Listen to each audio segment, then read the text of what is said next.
ચાલો આજે એક એવા વિષયમાં ઊંડા ઉતરીએ જે જે ખરેખર ખૂબ જટિલ છે. હા, અને સદીઓથી ચર્ચાતો આવ્યો છે. બરાબર.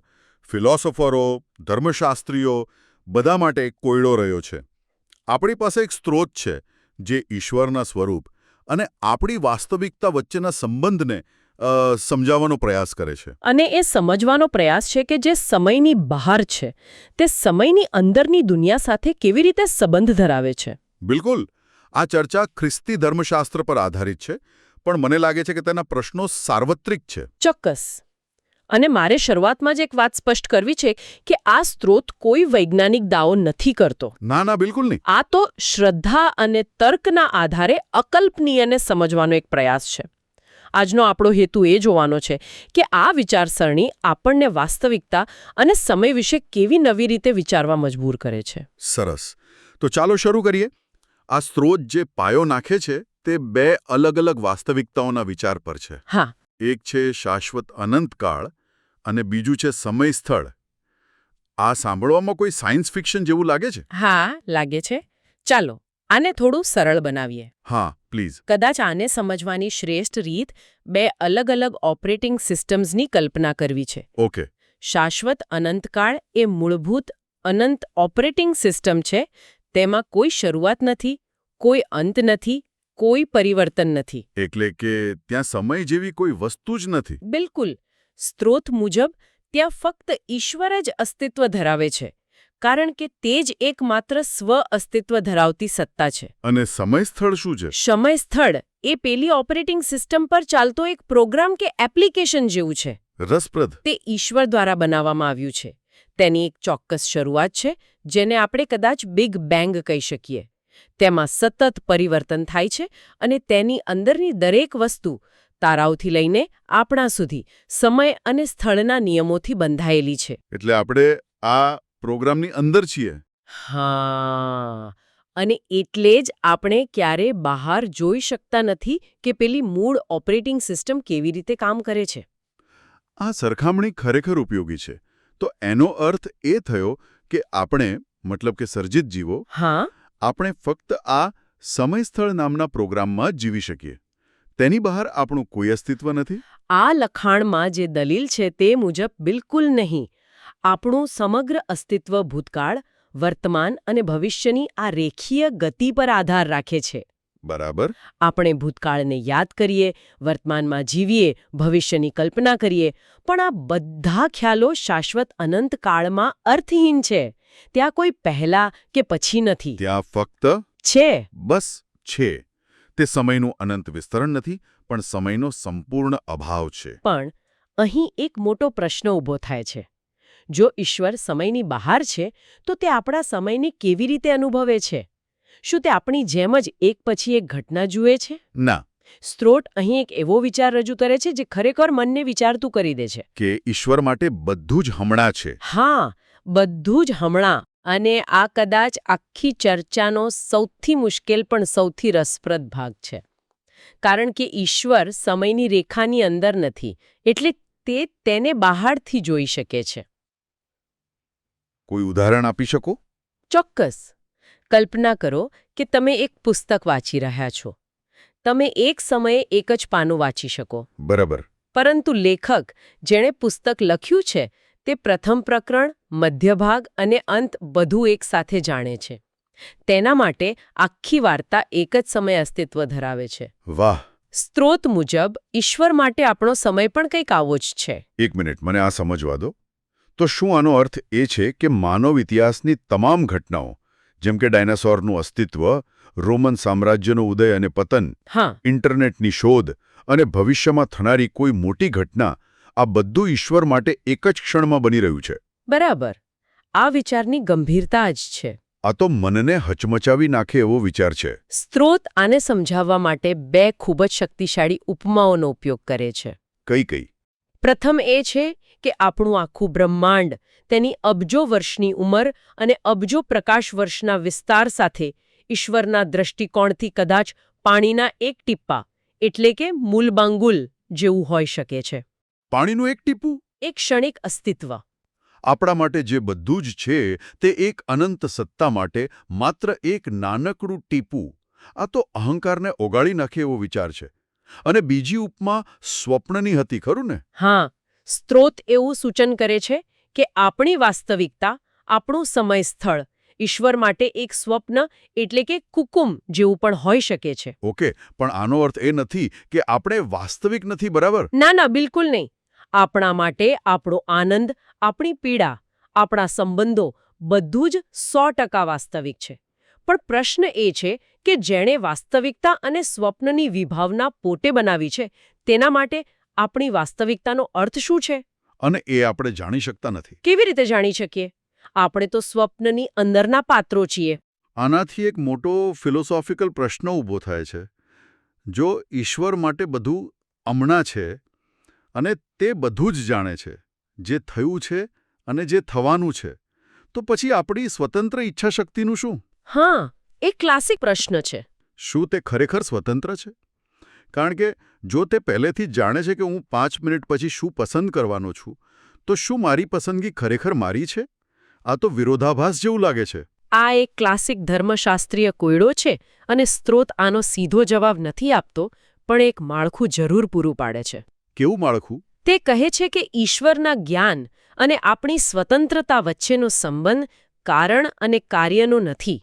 એટલે કે ઈશ્વર જાણે છે કે તમે શું કરશો, એટલે તમે તે કરવા માટે મજબૂર નથી. પણ તમે તે કરશો એટલે ઈશ્વર તે જાણે છે. તેના માટે સમય એક ભૂગોળ જેવો છે. ભૂગોળ જેવું? હા, તે જાણે છે કે દિલ્હી ક્યાં છે અને મુંબઈ ક્યાં છે. પણ તેના જ્ઞાનથી આ શહેરો ત્યાં હોવા માટે મજબૂર નથી.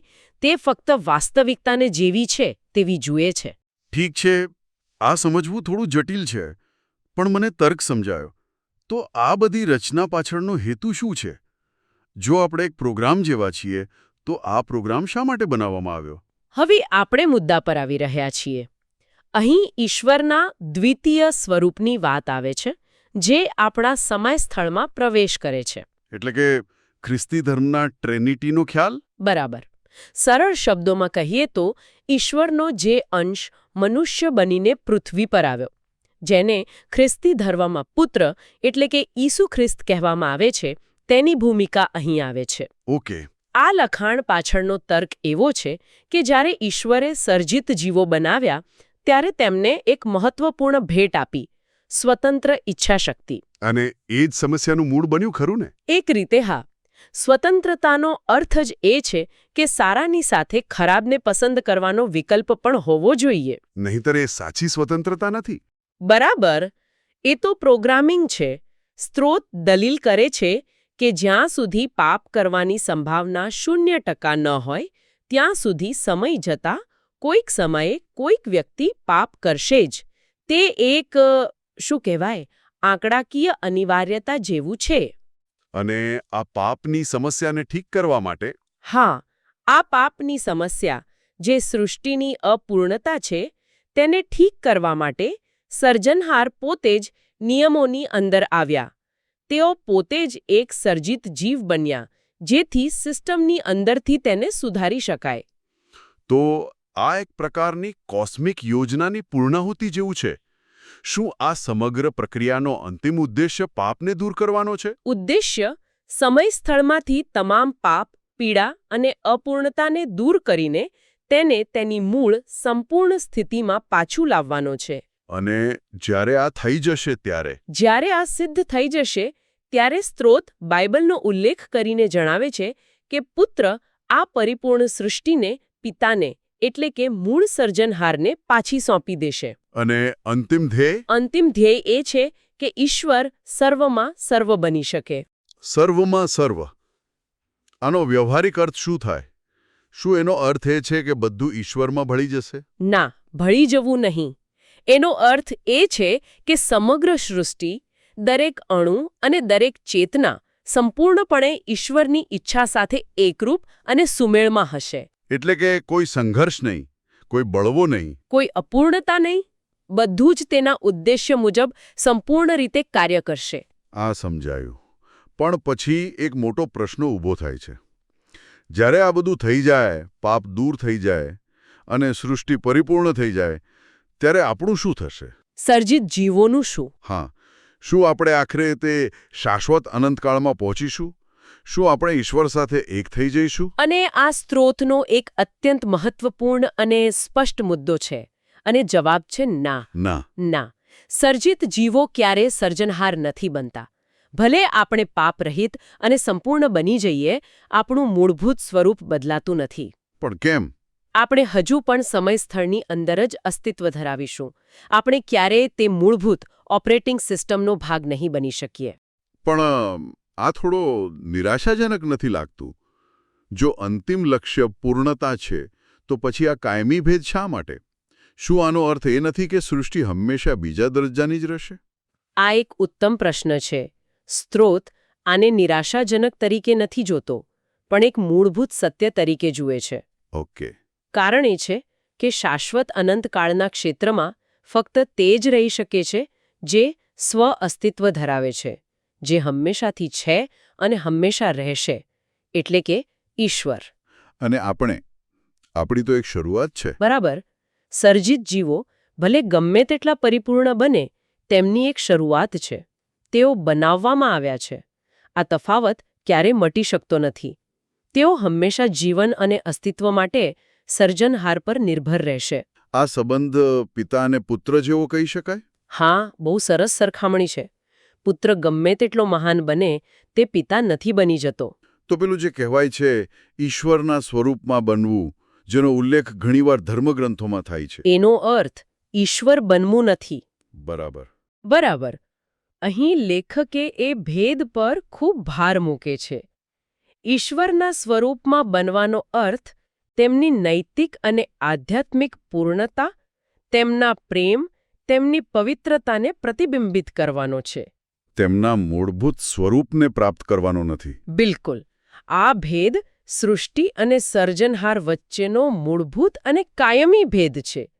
સર્જિત જીવો સમયની અનંત યાત્રામાં આગળ વધશે, પરંતુ તેઓ સમયની બહાર ક્યારેય નહીં જઈ શકે. તો આ બધી ચર્ચાને અંતે આપણે મુખ્ય સંદેશ શું લઈ શકીએ?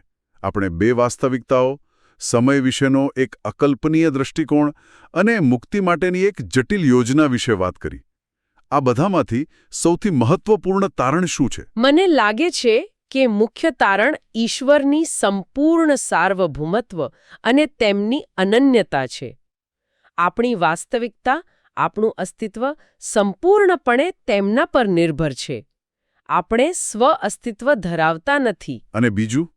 અને બીજું મહત્વનું તારણ એ છે કે ભલે આપણું અસ્તિત્વ તેમના માટે પાણીનું ટીપું કે સ્વપ્ન જેવું હોય, સ્ત્રોત દલીલ કરે છે કે તે એક અત્યંત મહત્વપૂર્ણ ટીપું કે સ્વપ્ન છે. તેનું મહત્વ શા માટે છે? તેનું મહત્વ એટલા માટે છે કારણ કે તે તેમની અંદર અસ્તિત્વ ધરાવે છે અને તેમની મુક્તિની યોજનાનું કેન્દ્ર છે. આપણું અસ્તિત્વ તેમના માટે અર્થપૂર્ણ છે, ભલે તે આપણી સમજની બહાર હોય. આ ચર્ચા આપણને વિચારવા માટે એક અંતિમ મુદ્દો આપે છે, જે સ્ત્રોતમાં ખૂબ જ સુંદર રીતે રજૂ કરવામાં આવ્યો છે. કયો મુદ્દો?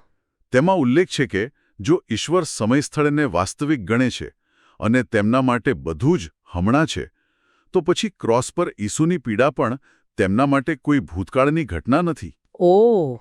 તે એક શાશ્વત અને સતત વાસ્તવિકતા છે, જે તે હંમેશા અનુભવી રહ્યા છે. અને તેની બીજી બાજુ પણ એટલી જ ગહન છે. જો તે આ બધું એક સ્વપ્ન તરીકે જોતા હોય તો પણ. તો પણ શું? તો પણ તે એક શાશ્વત પીડાદાયક સ્વપ્ન છે, જે તે સતત જોઈ રહ્યા છે અને અનુભવી રહ્યા છે. બંને કિસ્સામાં પીડા શાશ્વત છે. બરાબર. અને આ આપણને એક અંતિમ પ્રશ્ન સાથે છોડી જાય છે, જેનો જવાબ કદાચ આપણી પાસે નથી. એ કયો પ્રશ્ન છે? શું આપણી વાસ્તવિકતા વિશે ઈશ્વરનો દૃષ્ટિકોણ, ભલે તે તેને વાસ્તવિક કહે કે સ્વપ્ન, આપણા અસ્તિત્વ અને આપણી પીડાના મહત્વને ઓછું કરે છે, કે પછી તે ફક્ત તેમના અકલ્પનીય પ્રેમ અને બલિદાનની ઊંડાઈને જ ઉજાગર કરે છે, જે આપણી સમયની મર્યાદાઓથી પણ પર છે? આના પર વિચાર કરવાથી કદાચ આપણા અસ્તિત્વને એક નવો અર્થ મળી શકે.